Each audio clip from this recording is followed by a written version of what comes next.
Welcome to Dig Deep, the mining podcast. In this podcast, we go deep into mining news, hot topics, and live interviews with mining professionals and leading figures in the mining industry. Introducing your host, Rob Tyson, founder and director of Mining International and Mining International Executive, a leading global mining recruitment and headhunting agency.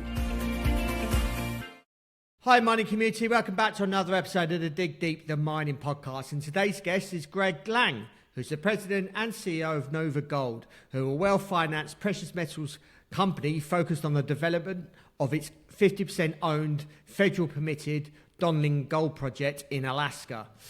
Greg has a wealth of experience, having held senior leadership roles at some of the world's largest mining companies, including Barrick Gold. Today we're going to explore his journey to the helm of NOVAGOLD and delve into what makes this company's vision distinct in today's mining landscape. We're also going to discuss pivotal moments like Barrick's exit from Donlin, the strategic role of Paulson Co, and how NOVAGOLD is navigating the project's future from ESG commitments and permitting milestones to community partnerships and long-term economic development in Alaska. Greg, welcome to the podcast. How are you doing? I'm doing great, Rob. Thank you for having myself and NOVAGOLD on your show. Great. Well, as we always start these podcasts off, I just wonder if you can just tell us a little bit about yourself, about your career. As I mentioned, you were with Barrick Gold for a period of time. So I just wonder if you can just tell us a little bit about your career from possibly when you graduated through to sort of present day. Sure, Rob. Well, I'm a mining engineer by background. I went to the Missouri School of Mines and, started working in coal and industrial minerals. And then in the mid-'80s, the company I worked for at the time, Tenneco Minerals, opened up a gold division in Nevada. These were, fantastic times in the Nevada gold industry. If you had 6 months and a few $1 million, you could build a heap leach mine and be a gold producer. Obviously the industry has gotten far more complicated since those days.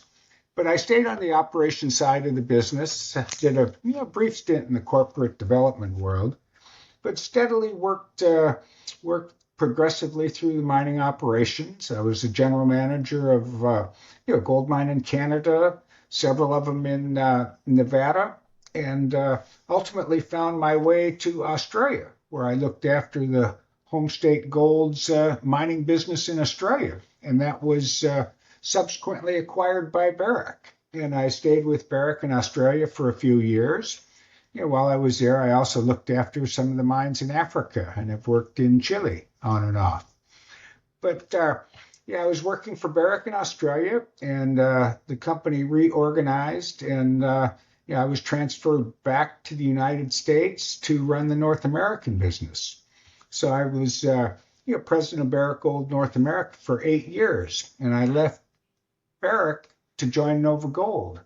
And the reason it was actually a very easy decision to reach. I'd been involved with the Donlin Gold project as in my role at Barrick, and was always fascinated by the scale of the asset. I've been around a lot of gold mines that ultimately got to 40 million ounces, but none of them ever started that big. And I knew that I was going to be involved one way or the other, and I wanted to be on the side of the table that had the most leverage to gold.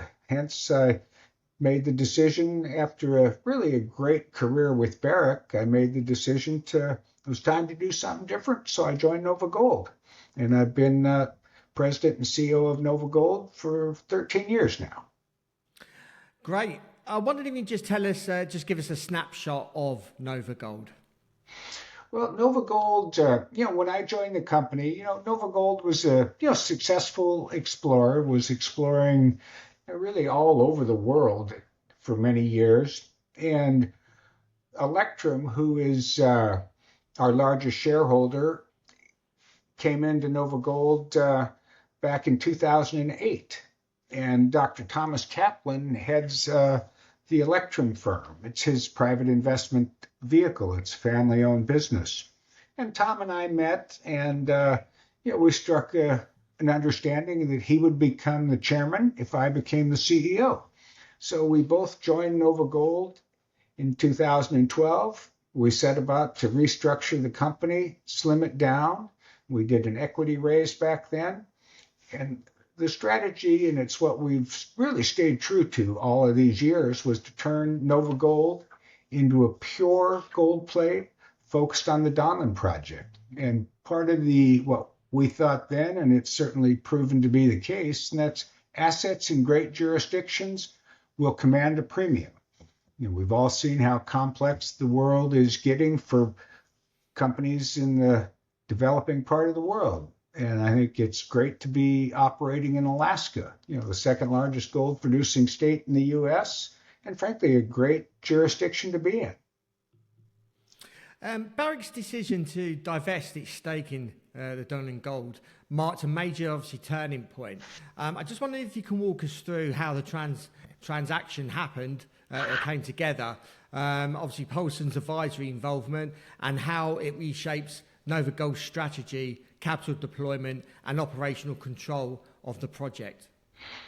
Well, I think, we certainly welcomed Barrick's decision to divest Donlin. And I think Barrick, as we've all taken note in the industry, has done a pretty hard pivot from being Barrick Gold to becoming Barrick Mining Company with a heavy focus on copper. And I think it was, that change in their corporate focus really led them to consider selling their interest in the Donlin Gold project. As we were, we arrived at a price that was just simply based on NOVAGOLD's market cap at the time, which was, roughly $1 billion back then. And so we set out to put together a consortium to raise the money to buy Barrick out. And, one of the early participants in that consortium was the Paulson Company. And as time went on and gold prices moved, they ultimately said, hey, we'd like to do the whole thing with you. So we struck an understanding with the Paulsons that they would buy Barrick's interest. They would take 40% of it, and NOVAGOLD would take 10% of it. And now that the transaction has closed, NOVAGOLD is the 60% owner of Donlin, and the Paulson Company owns 40%.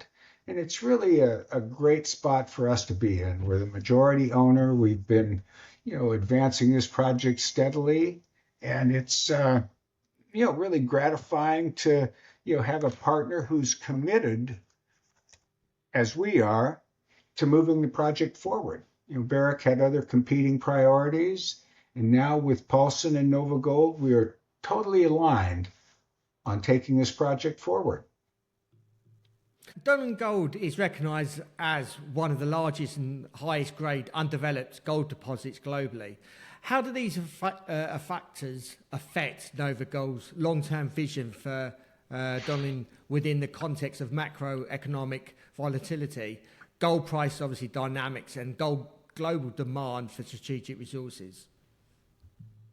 Well, the gold price is certainly makes the economics of Donlin robust. When we did the original feasibility study back in 2012, people were basing reserves on $9.50 an ounce and resources on $1,200 an ounce. The world is, it's completely different, particularly in the last couple of years. For a while we saw gold prices moving higher, but we also saw inflationary pressures that, in spite of the higher prices, margins were relatively flat. With gold's move over $3,000 an ounce in the last year, the margins for the producers and the developers are, considerably wider than they were a year ago. And I think that set of circumstances exactly how we wanted to position NOVAGOLD, as a pure gold play with an asset and safe jurisdiction. The engagement and collaboration with Calista Corporation and the Casco Corporation has been foundational to Donlin Gold project. As owners of the mineral and the surface estate, what role do they have in the community development and maintaining a strong social license to operate in Alaska? Everything we do, we work closely with Calista, who owns the mineral rights, and TKC owns the surface rights. We've got life of mine agreements in place with both of these corporations, and they've been intimately involved. Permitting in the United States is a very public, open process, and Calista and TKC have made important contributions to that process. They're also very active in our lobbying efforts throughout Alaska and, of course, in Washington, D.C. Having the native corporation ownership is really key, because they bring with that their communities and their, just connections in the state of Alaska. Whenever we are operating our camp, which we are now, we have the majority of our employees come from the villages in and around the Donlin mine site. And one thing that's been very important to Calista and TKC throughout this process, and why they're so keen on having the mine be built, is the employment opportunities that it will create. Donlin is located in a very impoverished part of the state of Alaska. Crooked Creek, which is the nearest community to the mine site, it's a community of about 100 people, and it's very, very basic. A lot of the homes don't have running water, and there's no economic engine on the horizon that will create the kind of employment that Donlin will.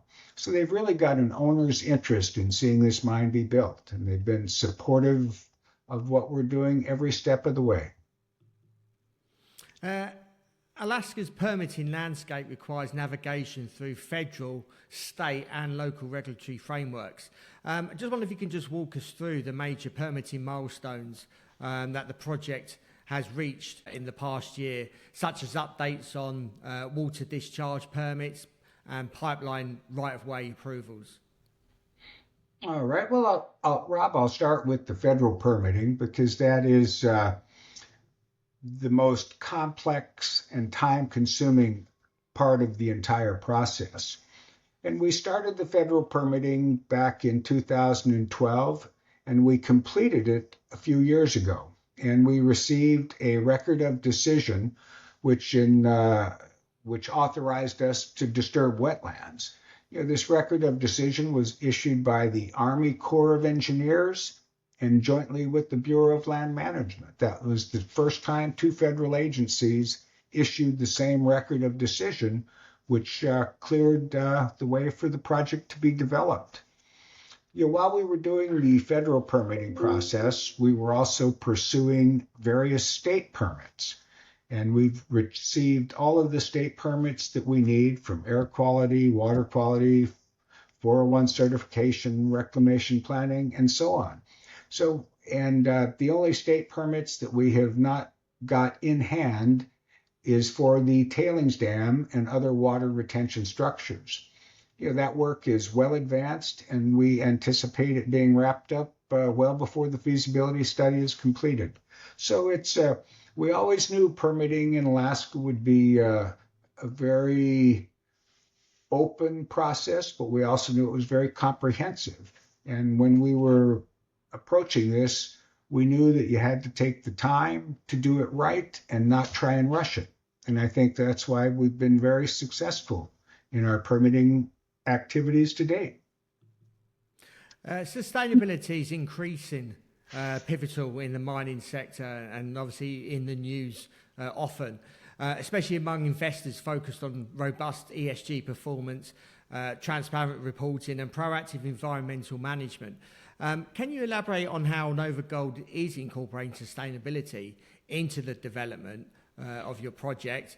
I suppose specifically in areas such as reclamation planning, water quality monitoring, tailings management, and engagement with the local communities. And I suppose following on from that also, what kind of response have you received from institutional investors and ESG analysts regarding your sustainability roadmap? ESG has always been one of the foundations of NOVAGOLD and the Donlin Gold team. We've been active with our communities every step of the way, and this goes, back well before we even started permitting. I think having the native ownership automatically gives them a seat at the table. And we work very closely with their people on, every aspect that we've had of the project. We employ their people, we contract with their businesses, and they've been, really in a partnership with us every step of the way. And I think we've all seen a lot of projects that got derailed because they did not have the local support. And Donlin has enjoyed strong support from people in the region for many, many years. We also have strong support from the Governor Dunleavy in Alaska, as well as our elected federal officials. So we've had a broad base of support for Donlin over the years, and it's always been important to us to be totally bipartisan. Politics change, administration comes and goes, and we never tied our fortunes to any one political party or entity. We just worked with our native corporations that we're partners with and steadily advanced the project forward. And every step of the way, they were involved, we hired their people, and they were fully engaged in all of our activities. With momentum building around the project, how is NOVAGOLD preparing local communities for long-term involvement, from obviously vocational training and employment readiness to creating sustainable opportunities that elevate, I suppose, both regional economies and also company community impacts? Well, training and preparing the local people for future jobs at the mine has been an activity underway for many years. We work with a group in Alaska called Excel that provides vocational training to young people. We've also engaged with TKC, who has a training center in the community of Aniak. And the whole purpose of all of this training is, one, to ensure that the mine has an adequate workforce when the time is right, but also more importantly than that, to help young people, local people, gain the necessary skills so that they can secure employment at the mine. So these have been active programs for many, many years. There are many partnerships with them, TKC, Alaska, and others, all focused on preparing people for future employment at the mine. You've obviously been involved in many projects, as you mentioned in obviously the introduction. What really excites you about this particular project? And I suppose also, why should investors focus on NOVAGOLD? I think there's a lot to be excited about with the Donlin project. It's big, 40 million ounces at 2.25 grams. It's better than twice the grade of many new mines that have been commissioned in recent years. A lot of companies are mining less than a gram quite profitably. Donlin at 2.25 grams will have some of the most competitive costs in the mining business. So I think just the sheer scale of the asset is very exciting. And, our investor base, I'd say about 70% of our outstanding shares are with the top 10 shareholders, all, well-seasoned financial institutions.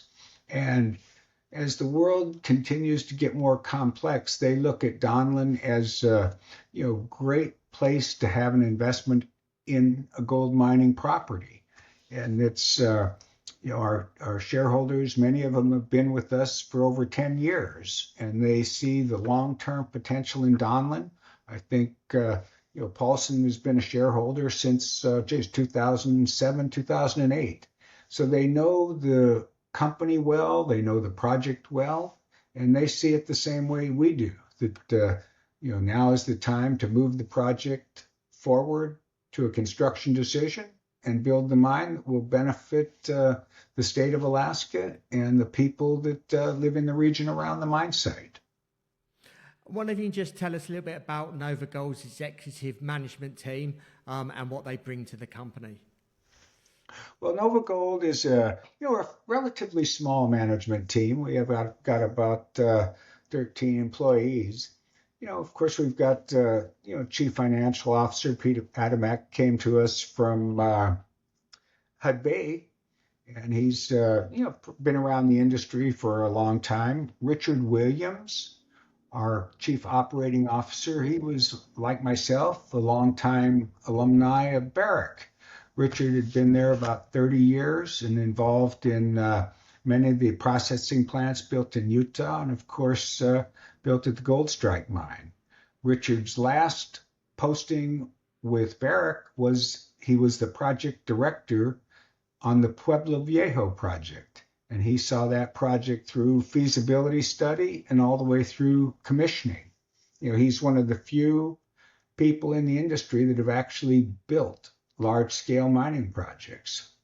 Ben Mackless, our general counsel, is a highly regarded individual in the field of environmental law and mining. So he's great to have on the team. We have Melanie Hennessy, who's been our corporate communications vice president since shortly after I joined. So we've been blessed to have a small, stable team over the years. And lastly, what's the short to medium term outlook over the next 12 to 18 months for NOVAGOLD? And what are your time frames around what you're looking to achieve during that period? Well, the most right now we've got a drill program underway at the mine site, and we'll be wrapping that up in the next few weeks, and look forward to guiding our shareholders on the results. But the most important thing that we have underway right now is we've hired a firm, and they're preparing the necessary request for proposal to the major engineering firms to conduct our feasibility study. That process is well underway. We'll be evaluating the proposals from the engineering houses later this year, and then expect to award the feasibility study contract. Greg, thank you for your time. Really appreciate you giving us an overview of your career, telling us about NOVAGOLD and the Donlin project, and telling us about, obviously, Alaska as a mining jurisdiction, and obviously all your ESG and permitting that you've had to gone through. So thank you very much for your time. If our audience wants to reach out to you, if they want to follow the NOVAGOLD story, how can they go about doing that, and what social media platform channels are you on? Well, I would suggest anybody interested find their way to our webpage. It's NOVAGOLDresources.com, and we've got the appropriate contacts in our corporate communications department there, as well as a lot of information about the company and our shareholders. Great. We'll include those all in the show notes accompanying this episode for easy access to our listeners. So wish you well for the remainder of the year. Perhaps you can come on the podcast next year and give us an update on the Donlin project. Well, Rob, thank you for having me today, and I look forward to another conversation in the future. Thank you. Thank you for listening. Hope you enjoyed that episode. As always, appreciate your continued support. Please keep sharing those episodes far and wide. As always, this is an educational podcast, and obviously Greg's outlined the Donlin project, NOVAGOLD's flagship asset, and gold, what a great commodity to be in at the moment, and what looking to, obviously these guys are looking to develop a tier one asset. So please follow their progress, and if you've got any questions, please reach out to Greg's communications team with any questions that you may have. Thank you again, and until next time, happy mining. Thank you for listening. Remember to reach out to Rob via the show notes, and be sure to subscribe and leave a review. Until next time, happy mining, helping each other to improve the mining industry.